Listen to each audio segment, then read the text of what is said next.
Hey, it's Conrad with the First Responder Wellness Podcast. I hope you're doing well. And while I'm taking a month off posting new podcast content, I wanted to share some of the best of content with you throughout the month of July. The episodes you'll hear this month are some of the most listened to episodes of all time for this show. And a couple of the episodes sound a bit different as they may have been produced when the show had a different name. This week, I'm sharing an older episode from August of 2022. Here's my conversation with Mark Meincke. It's the second most listened to podcast out of all 85. So take care. I'll see you soon for some brand new content and season 2 of the show. Enjoy. Well, Mark, welcome to PTSD911 Presents. I'm so glad to have you on the show today. It's my honor. Thanks for having me. So tell me, how did you get involved in public service? Public service as in my military service? I know you were in military, but you also, you hanging out with first responders too in some way. What got you started going down the path of serving, first of all, your country and then serving your communities in what you're doing? Well, if I'm going to start at the beginning, I'd say my answer was desperation. I was a total ding dong in high school, and I spent more time on my motorcycle ripping around than I did studying I even missed one of my final exams. I just forgot. I was out ripping around on a motorbike. I thought I had a free day, but I get back and it's like, yeah, we'll just give you 50% and you're good. Oh, okay. And yeah, I think I dropped out about as many courses as I took. And once I got on the other side and I actually graduated high school somehow, I thought, whoops. Now what? My choices are rather limited. And I was working at Tim Hortons Donuts in my skin tight purple polyester pants, working the night shift from 11 p.m. to 7 a.m. And this is where I made my decision because the guys that would come in, all the regulars, I could do the math pretty quick that, oh man, these miserable people that are just bitter about the life that they didn't have, that's going to be me if I don't pull my head out of my butt. So I'm going to join the military. And I thought it was going to be as a medic. And so I started going through the process and I could have sworn they told me that I got in as a medic. So I had a going away party and everything else. And then as the date grew kind of closer, I hadn't heard from them. So I went back down to the recruiting center and like, hey, when do I ship out there, boss? And they're like, oh, no, you misunderstood. You competed for the slot. You didn't get it. Already had the party. So what else do you got? Music to a recruiter's ears. And he goes, well, do you like camping? How about the infantry? I said, fine, I'll take it. What is it? Yeah, I had no idea. So then, it's a whole lot of long walks carrying a rifle and shooting at stuff and blowing stuff up. I'm like, what the hell? Sure. I'll give you the next 3 years of my life. Let's do it. And I remember the thought process too, as I was asking a couple of questions and looking at the mannequins that they had there and in different uniforms. And I thought, well, if I'm going to do this thing, I might as well test myself and find out what I'm made of. Because if I'm going to do it, I should do it. And infantry it was. And test myself I did. And that's how it started. But I really was not in the mental shape at the time. I had a pretty violent and rough childhood for so many reasons. And the self-esteem just was not there. So I didn't really know who I was or what I was capable of or had any idea about my identity. So going into a trauma-rich environment, I didn't really have the prerequisites for it, but off I went anyway. But you then served overseas in conflict zones. I did. When I joined the military, that's when Gulf War Part 1 broke out. And if you recall, everybody thought it was World War III.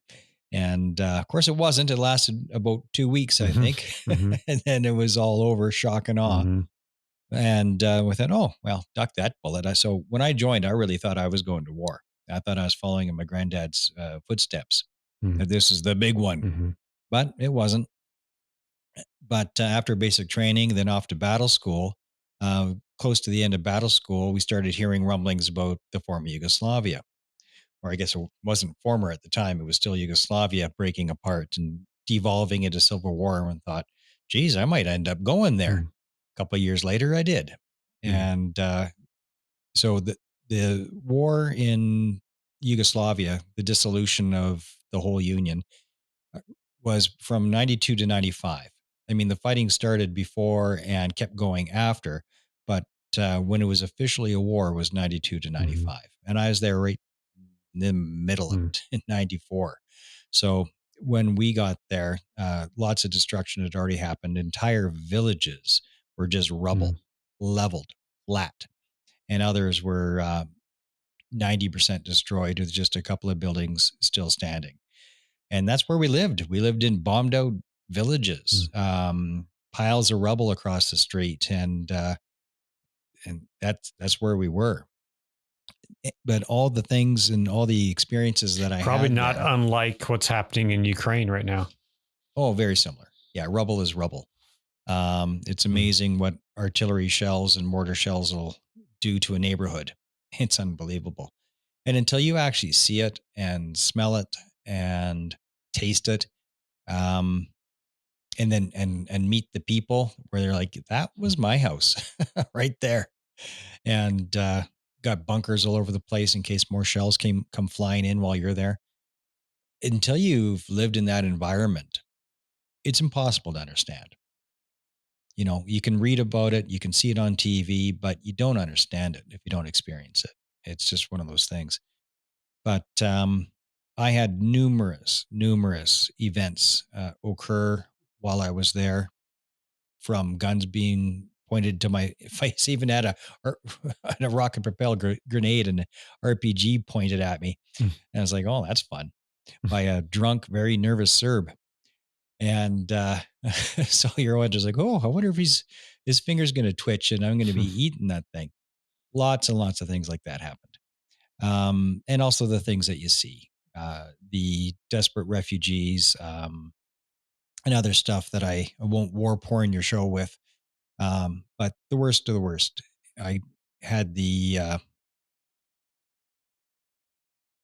for good fortune, the bad fortune, whatever it is, but I saw some of it. Pieces of bodies and that nobody should really see. And it did a lot of damage when I started to see the effects of it while I was there. But in 1994, nobody was talking about PTSD. That's for damn sure. And if they were, they didn't call it that. They would call it something else. But it would be a sign of weakness. You know, it was definitely not something where there was any help available. And if there was, you'd never ask for it. Never, never, never. And I knew something was wrong because of the anger outburst that started while I was there. A couple of friends had died while I was there. And when I got home, it was a shit show. It was a mess. I could not contain myself. I was punching holes in walls, even punched out my windshield of my car. And I thought, well, that was dumb. And now I'm going to have to replace that damn thing. And I just could not keep my poop in a group at all. But nobody was talking about it. All I knew is I had to get out of the military because I knew that something had snapped and I had had my max. But I didn't know what that meant. I also didn't know that it doesn't get better with time. It gets worse. So I went 23 years without being diagnosed. And I was in my second marriage. And I found myself yelling at my youngest boy, who was only about 7 years old at the time. Dawson, what the hell is wrong with you? There's nothing wrong with my kid. There was something wrong with me. And I just saw his face melting as like I was hurting my kid with my words and with my anger. My wife put her hand on my shoulder and said, Mark, they're just crumbs on the floor. We can clean those up. And then I finally got it. And that night, I made the first phone call to the Royal Canadian Legion because I didn't know where else to go. And they were Johnny on the spot, man. They were freaking awesome. Bing, bang, boom.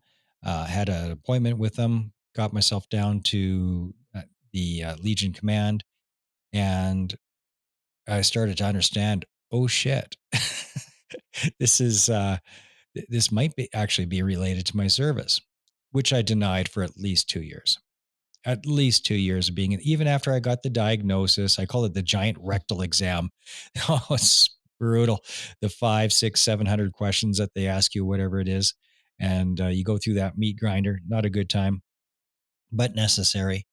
And even a year or two of therapy and everything else, I still didn't accept that this was from my service. I just thought I was an asshole. And it's a tough, tough road. And it's a road most people don't have the courage to walk at all. Do you think that's typical with not only veterans but first responders? Yeah, I'm just an idiot, or I'm just an asshole, as you say. They don't really realize that it's from the trauma. I think that's the majority. And even those that are in treatment, I don't think enough people come to the conclusion that, my behavior are the side effects of an injury. Now that doesn't excuse it. Military folk are big on on accountability, right? No excuses, period. Um, no room for excuses in a life or death environment. That gets ingrained into you really deep. However, it's not an excuse, it's a fact. If you're bleeding, you can't just will yourself to stop bleeding. If your leg gets sheared off, nobody goes, oh, what a lack of willpower. Grow it back. It's like, no, my leg got sheared off. And PTSD is a neurological injury. And people need to understand that. That was a tough decision for you, wasn't it? It was a 1,000-pound telephone. And I don't know why it's so hard to ask for help. Like, I really don't understand the psychology of it. All I know is it was. Just accepting that I was injured from my service, because I think the mentality is, and it's not true, but the lie that we tell ourselves is that, oh, I'm probably the only one. I'm probably the only one that got hurt. I'm probably the only one having issues from the tour. The tour wasn't that bad. It wasn't Afghanistan. What's my problem? So it feels like an admission of losing something, like you're got last place in a race or something like that. And so that shame, I think, comes mostly from a lack of understanding and a lack of awareness, because now all these years later, and I've been on the healing road about 6 years, give or take. And I hear people that have tons of time in that particular zone saying, I can't believe there's not more people that are suffering because of that flipping place. And like, oh, geez, I thought there was just a couple of us, and I'm the guy that ended up at the end of the line. That's the lie. I think that is so ubiquitous with people that are dealing with trauma, that you're all alone in this. And I think, even when I was working on my film about addiction, that's the lie that they believe as well. I'm the only one who can't stop using heroin. I'm the only one. I'm alone, and must be my problem. It must be something with me. Well, and it's what society tells us too. If you have mental health problems, you're at the bottom of the barrel. You're at the end of the list. You're the most useless human being out there. And it's in our movies and in our TV, and I don't know if it's even starting to change yet. I see depictions of PTSD on different Netflix things, and it's depicted in such a horrible way. It's depicted as though you are weak. If you are injured by this, because they don't see it as an injury, they see it as, oh, you're just not tough enough. You're not strong enough. Didn't have the mental fortitude. You're just not strong enough to handle that kind of thing. And that's not the case. That's not what it is. That's like saying you're not strong enough to not have your legs sheared off from a landmine. Like no douchebag would say that. But it's the same thing. Nobody is immune from a neurological injury. And that simple message is what needs to be out so that more people will put their hand up and go, yeah, I think I got a neurological injury. And one of the challenges too is that a great deal of the DSM, which is the manual all the shrinks use, a great deal of the symptoms for PTSD are found in other injuries, like TBIs, traumatic brain injuries, which are actual physical trauma to the brain, like you get hit in the melon, or concussions from firing large weapons. So those symptoms look a whole lot like PTSD, and mefloquine poisoning and other horrible poisons that affect the brain that cause neurological damage. What do you know? The symptoms are similar, if not the same. So people don't know which battle to fight, which tree to climb. And I think we got to broad spectrum it and treat it all, because if you're only treating PTSD with talk therapy, well, what if he's got a TBI and you just didn't catch it? Maybe do a brain scan, know what we're talking about. And for whatever reason, neurological injuries are the only injury where we don't ask for an x-ray. Nobody puts a cast on your arm before they x-ray it. Got to see what the hell's going on. Yeah. And it's the same with the brain scans. Everybody should be getting a brain scan. One of the things that Dr. Amen in his clinics that he preaches, he was like, we're the only medicine that doesn't look at what's wrong. Yeah. And yeah, that's interesting that you mentioned the DSM a few weeks ago. Now, a few months ago, I guess I had the privilege of speaking, and I don't remember his name, but a psychologist who now lives in Florida Keys who helped get PTSD into the DSM. And he's now working with people to change the D to an I so that it's an injury and that it's not necessarily a disorder. I think there's a big difference there. And the D definitely has created this stigma that, you have a disorder, which makes you immediately think if I know I have a disorder, I must be really screwed up. So it gives me a different perspective to say I have an injury versus a disorder. But just before this, I just got off the phone with a scientist who said post-traumatic stress. So you have a neurological disorder. And even though I talk about it all the time and I've got all these episodes of my show, I still don't like hearing it because it just sounds gross, but it's also inaccurate. And I don't know why the ego gets involved there and doesn't like that particular word, but it's just not accurate. It is an actual neurological injury. And if it's not treated as a neurological injury, well, how are you going to treat it if you don't even call it what it is? Yeah. I think part of it has to do, this is my idea, that if you call it a disorder, it's something you are. Where rather than an injury, it's something that's done to you. That might be the difference of how we, in our heads, kind of process that. I think that's wise. I think that's a really good insight. And that's got to be it, because that's why, for whatever reason, the word disorder doesn't sound very nice. Doesn't land well. It's, because it feels like it's a comment on the quality of you as a human being. And it's just not accurate. Yeah. So in your process, in your journey to wellness, what were some of those things that you were able to do or that happened along the way that helped you process these things and get to a better place? Well, there's a few.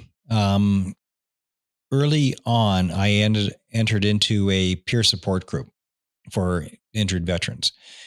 And that peer support group helped me come to grips with and accept that this is an injury and that I'm not alone and that my story is not terribly unlike other people's stories, I'm not the only asshole out there. And actually, as the guy that invited me into the group, he says, the sooner you accept that it's you that's the asshole, the better. And so true. So true. I didn't like hearing it the first time, of course, but it's completely true. I am the asshole. And once you get that, that it's not everybody else that has a problem with you. It's you that has a problem with everybody else. And it's not their fault. No, it's not the world's fault. So the whole world is wrong, but you're right. No, dude. No. This is your programming. And this is because you feel not accepted. Number one, human emotional need, affirmation, right? So when you're a square peg in a round hole in this civilian world after you get out, you feel like you are being rejected. And it's a natural human response. When you feel like you're being rejected, you go on the offensive and you reject everybody else. Reject them first. You're not rejecting me. I'm rejecting you. I'm not fired. I quit. And that happens a lot with transition, not just from the military, but first responder services as well. I'm not fired. I quit. And people quit society. You end up driving truck. There's a whole lot of truck drivers that I can't people. I can't do any more peopling. But what's actually happening is your tolerance is anxiety is high. So your tolerance is low. And you can't stand feeling like a square peg in a round hole. So you just quit. Say, screw it. And you pop smoke and you isolate yourself through your profession. So you just don't have to have as many interactions where you feel like, oh man, there's something wrong with me. I just don't fit here. And we see it in the professions that we choose. Entrepreneurism, though, is one of the ways, and it's something that I fell into. I was a realtor for about 12 years. Like, okay, this feels less painful because I'm good with clients. I'm good with that. I'm good one-on-one. I'm good if I'm the boss and I'm the one making the decisions. But so many of us have problems with authority that we don't do so hot at jobs. The whole job thing, right. People would think it's the opposite, but it's not, because in the Army, you don't mind taking orders because you understand that this has to happen, and there's no time to question orders. We've got a mission, and it's all about the mission. You get in the civilian world and there's no real clear, strong life or death mission going on. It's just, we got to sell widgets. Oh, okay. Well, that doesn't seem all that important. And you got to listen to the boss because they're the boss, not because there's this greater mission of life or death. And if there's no great mission, it's kind of tough to respect that boss. So if they're operating from ego, you just like, no. And if you try to intimidate one of us, well, that never goes very well. It's like, I've been shot at, dude. You are not scary to me. And like, you're just not scary. I've been shot at. I've walked in a minefield. You don't scare me. Yes, I know you're 9 feet tall. You don't scare me. I don't care. I'll bite your ankles. But that's all part of the formula that makes it really tough to transition into civilian life. And because of that tough transition, I struggled. I had pockets of success. I actually had money once when I was a realtor. I had a few bucks and some properties, and I was doing okay. But I lost it all because I couldn't hang on to it. When the marriage started going south, everything went south. And I did not have the strength to deal with it. And I left the business, and everything just cratered, and I couldn't fix it. Bankrupt, foreclosed on, lost everything. Wife left me. I mean, rock bottom. And I still didn't think it was me. It was that woman. It was her fault somehow. But that's the impact that it can have on your life. And it's such a common story. My story is common. It happens all the time. And even those that are high performers and they have financial success, take a close look at their personal life. Like I suspect Larry King was probably a fairly traumatized guy because he went through 6 wives or whatever it was. And I'm like, oh, that's a pretty good clue right there. If you're burning through wives like shit through a goose, chances are there's some childhood issues there that are quite significant and unresolved. Yeah. So what was the secret sauce for you to get through that? After you crash and burn, after you're real to. Well, surviving as long as I did, I think my instincts or my spirit, my soul, something guided me to different things that looking back now, I'm like, oh, that was helpful by accident. In 2006, I started writing a book on personal development and published it in 2008. Well, just being in that space, because to write that book, I had to read dozens of books to sort of build a foundation for it. And then when I wrote my own book, I was completely immersed in positive, constructive thinking and being in a successful mindset. Well, son of a gun, that's how I made it, because I was immersed in it to such a degree, which you have to be if you're going to actually write a book. That saved me. That kept me, that was a counterbalance.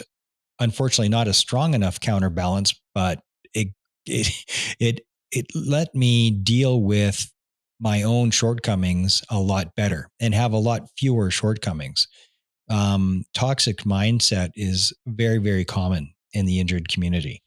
And it's something that has to be dealt with, because it doesn't matter. You could be doing all the prescription medication, all the ayahuasca. You could be doing all that and not see a whole lot of progress if you don't sort out your mindset. If you don't get rid of toxic thinking, self-defeating thinking, self-sabotage, if you don't get rid of that, you're just not going to heal. You're going to be glued to the moored to the victim mentality and or moored to bitterness, and you're not going to go anywhere. And you have to you have to change. Healing is a form of change, and you can't heal if you can't tolerate change, because you have to change to heal. There's no way around it. And if you're not okay with that change, who moved my cheese? Change is scary. And the lower your self-esteem, which trauma brings on and creates a lot of, the harder it is to say, okay, I'm going to change. But you have to. It's that or suffer. So pick a lane, man. Pick a lane. When I was talking to one or the other. I was working with people caught in addiction and people in recovery, they said, you know what? Both are hard. Addiction is crazy hard. Recovery is crazy hard. Pick your hard, Yeah. And I think it's similar to this in this arena. Got to pick your hard. Accepting the destruction of your life is hard. Building and rebuilding your life is hard. Pick your hard, because if you don't, it gets picked for you. Not choosing is still a choice. And if you don't choose, you're walking through hell. If you stand still, you're going to burn your feet. So keep moving, and it's okay to make mistakes. It's okay to use the wrong modality of help the first 5 or 20 times. You just keep trying. And that's where my show comes into play too. I've got so many different healing modalities on there. Pick one. Pick the one. Just listen to your gut, listen to your intuition, follow that, trust your spirit. Pick something, but don't overthink it. Just ready, fire, aim. Pick something and start doing it. And, but don't stop, because there's no magic pill out there except for maybe Dan Jarvis and 22-0 program. He might be the silver bullet, the magic pill. But other than that, even the psychedelics help. They'll knock the head off that monster. But the monster keeps walking. So it's great to take the edge off, but full on complete healing, it takes more than just a wild ride on ayahuasca. You need more. You got to keep going. Do the psychedelics more kind of mask the symptoms and not solve the underlying problem? No, that's what cannabis does. Cannabis is a coping mechanism, not a healing mechanism from my perspective. And if somebody would like to correct me on that, I'm open to that conversation. But they are a medication just like dopamine or serotonin or whatever else. But it doesn't heal you. But coping makes room for the healing. If you can keep the wolf at bay, that gives you time to take a breath and be under less pressure. So the psychedelics, though, do create real healing, not complete healing, but a portion of healing.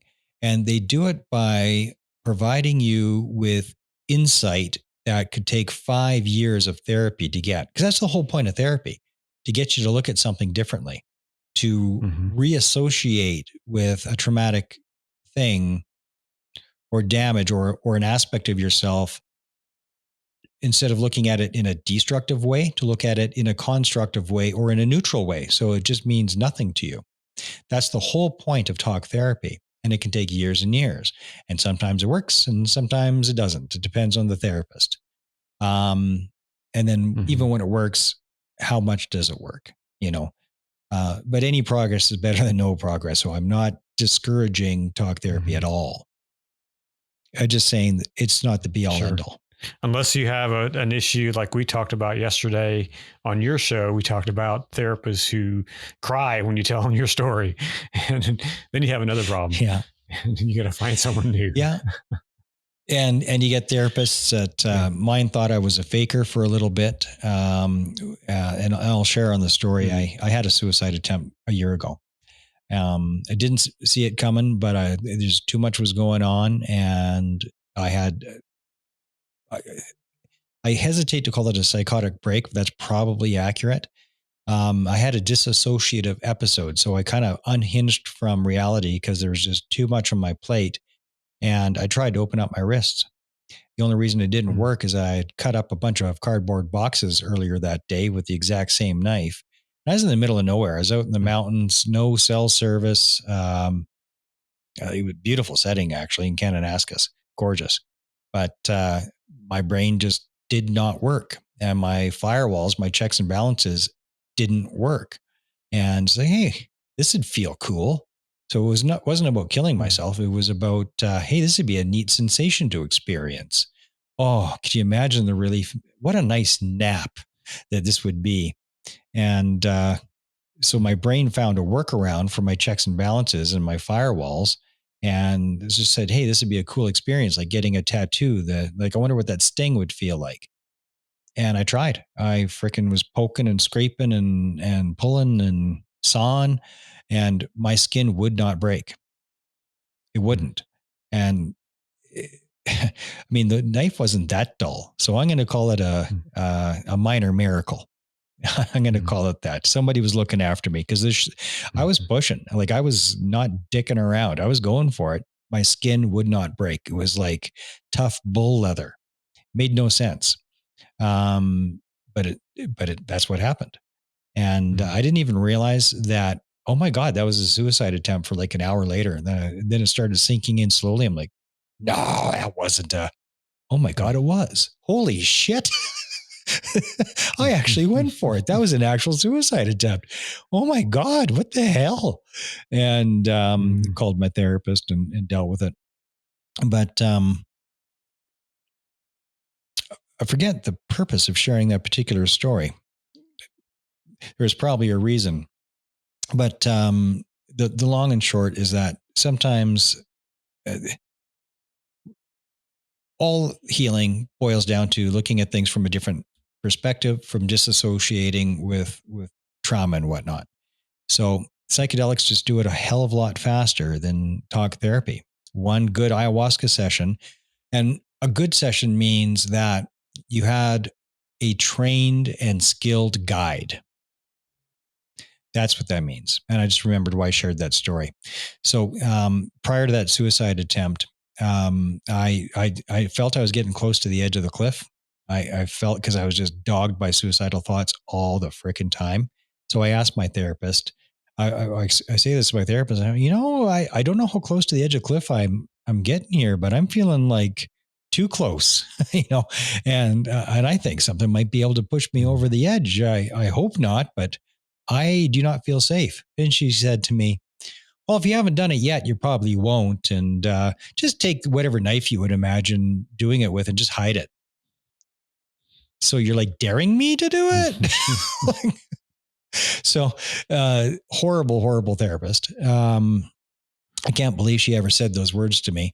But that's the downside of talk therapy. If you get one like that, that's not good. Mm-hmm. Or if you're not ready, if you have not mustered up the courage to tackle talk therapy, well, you won't last in it. You'll, as soon as you get uncomfortable, you'll pop smoke and you won't come back. And, you can't do that. You got to keep trying. Like, I haven't given up on therapy, but I'm just trying other stuff first. After 4 or 5 years of it, I gave it a real go. Got to do something. Yeah. So what inspired you to start your podcast and start your show? What was the motivation behind that? And now you're talking to people, and and how is that affecting you in your wellness now? I pace myself. So I pace myself with a show. When I overdo it with a show, I pay for it. It's too much. So I've learned to throttle back and to be cautious, because when I hear, when somebody slips into a war porn story, I live it through them. I experience it through them, and it adds to my trauma cup. It's not just a story to me. It becomes a life experience that I don't want. I've already got enough of my own. But how I started the show was through peer support. So I started as a participant, and eventually I ended up becoming the facilitator. And as the facilitator for a couple of years, we had a fella there from South Africa. So he didn't have access to Veterans Affairs here in Canada. All he had was that peer support group and nothing else. So he would ask, well, how do we preserve these lessons? And so I could share it with my family and whatnot. And say, well, we can't have cameras in here, obviously, but I already had another show at the time, the Meincke Show podcast, and that was about 60 episodes in and starting to get the hang of it. And I thought, well, how hard could it be to call Fiverr and email them and get a new logo and just start another show? So that's what I did. And so I kept drifting into this lane anyway. But about 5 or 10 shows in, I thought, whoa, I can't juggle. I'm not a good juggler at all. So I put the Meincke Show podcast on ice, even though it was actually doing really well. Put it on ice, and I put all my eggs in the Operation Tango Romeo basket. And here we are 3 years later, 224 episodes or whatever it is. And the show just continues to grow. Tomorrow I have 2 pretty significant celebrities that are going to be in studio. And it just keeps growing, and I got to keep doing it because of the private notes that I get. And that's why I do the show. I mean, it's neat meeting the celebs and stuff, but it's not neat enough for me to keep doing the show. Like, it's just not enough. But the notes I get from people that say thank you, people that literally say this saved my life. I was suicidal, or I didn't have the strength to reach out for help. But after 20 or 30 episodes of hearing you and your guests, I had the strength, and I went to therapy. Thank you. So there's so many of these, and from the families as well. I've got children of veterans and first responders, or spouses of the same, that are like, I never understood before. Thank you so much. One guy that I served with reached out to me. He goes, all these years later, even though I was diagnosed so many years ago, I never, ever understood how this injury affects my life. Didn't get it. Didn't understand. Now I understand because I listened to the first 10 episodes. Thank you. And the people that binge listen and have listened to over 200 episodes, they listen to every single one. Everyone. Therapists that have listened to every single show. People 2 PhDs that do it, and they learn from it.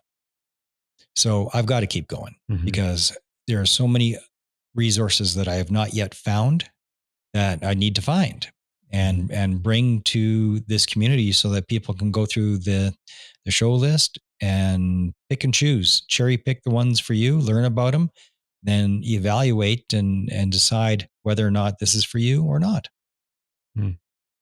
What has been your biggest surprise in doing this show? What's been the thing that has like, wow, I didn't really expect that result from this show?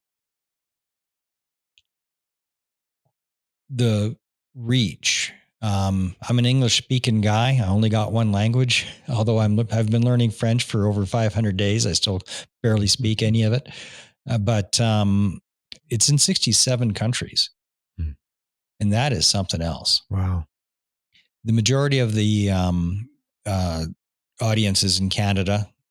Second biggest audience, of course, is in the States at about a quarter of my audience. And it's been surprising to me how unifying these stories are. It doesn't matter if you're American, British, Canadian, Australian, or German. It doesn't matter. Trauma is trauma, and it binds us all. These modalities of help are universal, and the injuries of trauma are ubiquitous. So it really is something that binds us all, and the whole world needs to heal. So that's especially been an these days, and after surprise. what we experienced yesterday down in Texas, here in the U.S., and the tragedy that's unfolding down there. It's obvious that there's lots of help needed in mental health, in the mental health community, and in all of us in a way. There's like you said, there's healing that needs to take place among probably most of us. And if we're really truly honest, school shooters are not healthy people. Right. They are deeply, deeply traumatized people. Yeah. They got that, that didn't happen overnight. And these people that commit these unbelievable crimes were just walking among us undetected. Nobody intervened. And nobody put their hand on their shoulder and said, hey, I got you. Let's talk. So could you imagine a world where people understood trauma injuries? They understood what it is, how to spot it, and how to support people with it.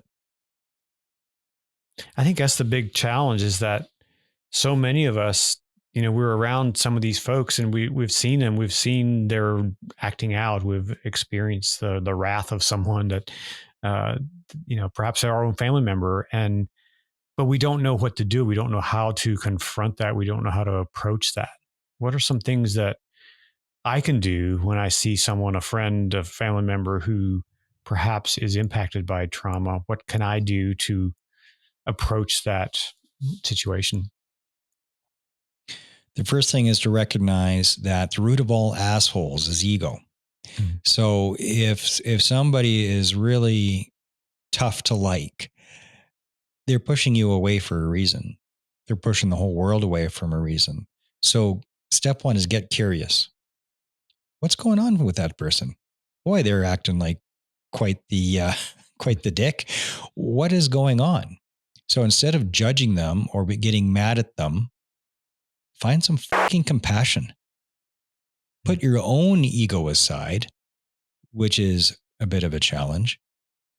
But put your own ego aside and get curious and go, what the hell is going on? What happened to that person? My God, they're acting horribly. Why are they such a mess? What's going on? Well, it's the same for everybody. They don't feel loved. They don't feel appreciated. So some of the signs, and they show up in different ways. If somebody is a wallflower or somebody is a boisterous person, it's the same thing. It's low self-esteem manifesting itself in opposite ways. So if somebody is shy and a wallflower, don't let them be the wallflower. Sit next to them. Don't get in their zone. Just sit next to them. Say hello. How you doing? Go about your day and just acknowledge their existence and be a safe, supportive place. If somebody's telling you that they're the biggest, they're the best, if they kind of sound like Trump, arrogance is always, and I mean every single time, without exception, arrogance is a guaranteed sign of low self-esteem. So when somebody tells you how freaking great they are, what they're actually saying is, I need to say this out loud because it's not how I feel. I feel less than. I feel smaller than. So I remember this one fella. I wipe my ass with $100 bills, man. I'm an artist. I could do all kinds of art. I'm like, you wipe your ass with $100 bills? So that's in your head. That's what makes you an important person. That's what makes you worthy. And if they need to be above others, it's because they feel that they're actually below them. So if they need to act or say that they are above others, it's because they actually feel that they are below them. And so when you hear it, know it for what it is and don't reject them more, support them. Hey, that's a really big truck you got there. That's really something. Boy, oh boy. That's really cool. Good on you for having this giant item that you're so proud of. And then listen to them talk about how great their truck is for an hour. Just make them feel like they're enough. And with these school shooter types, I don't think too many of them are the boisterous type. I think it's the other way around. These are people that feel like they're nothing. There probably isn't a father in the home. Most of the studies say that that's one of the common denominators. There's no father in the home, and they're angry and bitter and feel less than. And now you see me, don't you? Is what's going on in their head when they do. It's like, oh, you don't see me, huh? You don't think I matter, huh? I'll fucking show you. I'm going to be famous. Look at how much power I have. It's the ultimate expression of power, taking the lives of others. You're so dominant that you can snuff out a life. And that's an extreme, because how they actually feel is the exact antithesis of that. It's the exact opposite of that. That's how small they feel. They feel so fucking small and so invisible and so insecure that the only way they can feel like they matter is to kill. That's the most broken person there is. And those people, they need compassion and help and to be built up, not to be torn down. And then you're going to have a whole lot less school shootings. Yeah. Wow. Yeah, that is so true. And even I always compare this to going back to looking at my friends who were caught up in addiction, and they were at the same place. You see someone who's, that's probably someone that's using heroin. They feel so bad about themselves, of what they're doing to themselves and their family and their, but they don't care because they're going to continue to use as long as they can, as long as their brain tells them to, because that's what's masking the pain. That there are so many who are working to bring healing. And that's the encouraging thing, that there is hope. There is hope. And so I want to ask you this, in in your conversations with people from all walks of life in your show, what brings you hope? Other people like yourself that see the problem and are doing something about it. I really feel that we are in the time of the Great Awakening. That's sort of a buzzword now, but that's something that just came to me from source before I'd ever seen it on the internet. But it really feels like we are getting to a time of higher consciousness, which simply means less ego, more compassion. That's it. That's all it is in my mind. And I think we're starting to see that the things that matter and the things that don't matter. What I call California culture is the problem. The idea that if you're not a celebrity, you're nothing. And if you are a celebrity, you're something. That's wrong. It's not true. Look at the Johnny Depp Amber Heard trial. Those are two damaged people with all the money and all the fame and all the glory. They're not happy people.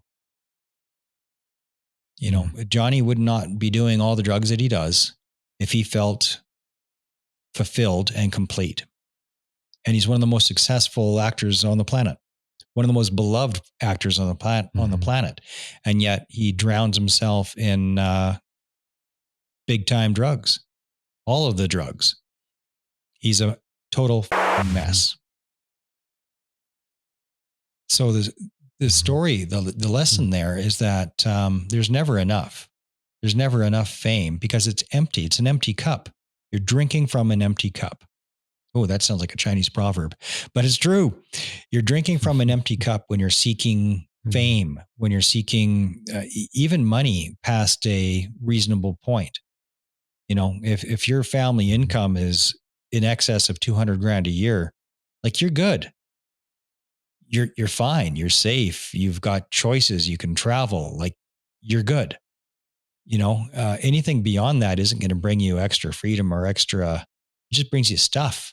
So you can say, look at my stuff. My house is bigger. It's like a global dick measuring contest. My house is bigger than your house. Well, that's cool, I guess. But so what? I got a Lamborghini. Well, that's also cool. I like me a nice car, but so what? It's all worthless. It's an empty cup that you're drinking from. You know, it brings you entertainment, but it doesn't bring you fulfillment. And we see this, people like Dan Bilzerian, you know, it's never enough. Gene Simmons, I slept with 10,000 women. First, ew. Like, that's nasty, dude. Like, even if that number is real, which I have trouble doing the math on that,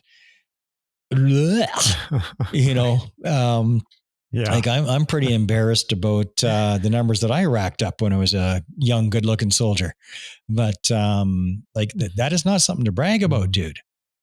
So that's the illness of our culture. It's the California culture, the celebrity culture. It's not good for anybody, including the people that are succeeding at it. It's not good for anybody.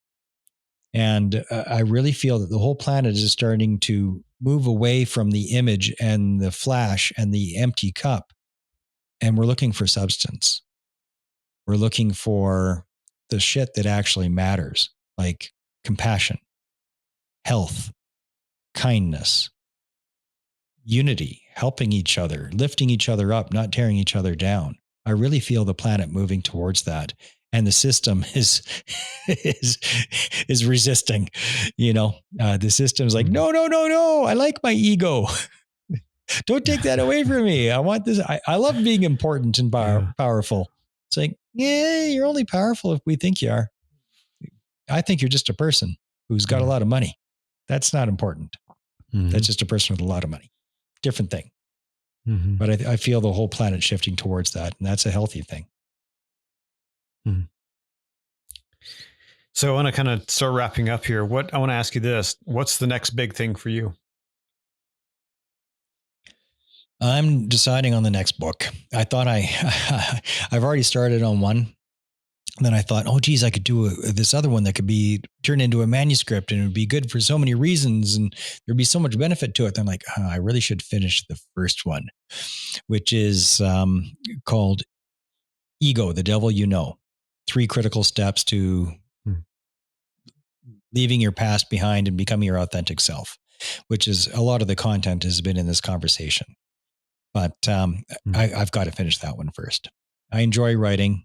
And I think that is my small contribution to what I think is the great awakening that's happening right now. Well, I just want to say thank you for doing what you're doing and for bringing awareness to the traumas that the world has faced and for offering solutions. So thank you for the work that you have done and what you will continue to do, I'm sure. And I appreciate that very much. And thanks for being on the show and for sharing your story. I think that's we can learn from people's stories. And that's why I do what I do, is I like to tell stories that matter. And so when I find those stories that are meaningful, that I believe others can benefit from, I appreciate that. And I appreciate you being willing to share yours.